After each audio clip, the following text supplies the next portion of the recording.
గుంటూరు నగరంలో కుక్కల బెడద నివారించేందుకు గుంటూరు నగరపాలక సంస్థ నడుం బిగించింది. ఇందులో భాగంగానే కుక్కలకు కుటుంబ నియంత్రణ ఆపరేషన్ చేసే కార్యక్రమాన్ని వేగవంతం చేసింది. మొన్న జరిగిన రాష్ట్ర అసెంబ్లీ బడ్జెట్ సమావేశాల్లో గుంటూరు పశ్చిమ ఎమ్మెల్యే గల్లా మాధవి వీధి కుక్కల వలన నగరవాసులు ఎదుర్కొంటున్న ఇబ్బందులను వివరించిన సంగతి తెలిసిందే.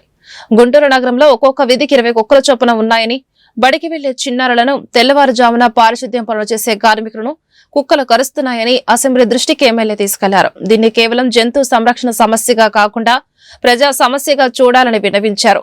అదికాక గుంటూరు నగర కమిషనర్ పులి శ్రీనివాసులు వీధి కుక్కల నియంత్రణకు కోర్టు ఆదేశాల మేరకు చట్ట పరిధిలో చర్యలు తీసుకోవాలని ప్రజా ఆరోగ్య శాఖ అధికారులను ఆదేశించారు. ఈ క్రమంలో కుక్కల సంతతిని కట్టడి చేసేందుకు చేపట్టిన కుటుంబ నియంత్రణ ఆపరేషన్ల సంఖ్యను నగరపాలక సంస్థ రెట్టింపు చేసింది. ఈ నేపథ్యంలో గుంటూరు ఆర్ అగ్రహారం ఎత్తురోడ్డు సెంటర్లో కాంట్రాక్ట్ కార్మికులు వీధి కుక్కలను ప్రత్యేక వల ద్వారా పట్టుకుని వాహనంలో బంధించి కుటుంబ నియంత్రణ ఆపరేషన్ నిర్వహించే ప్రాంతానికి తరలించారు. గుంటూరు ఏటుకూరు రోడ్లోని డంపింగ్ యార్డ్లో ఏర్పాటు చేసిన ప్రత్యేక వెటర్నరీ కేంద్రంలో కుక్కలకు కుటుంబ నియంత్రణ ఆపరేషన్ నిర్వహిస్తున్నారు.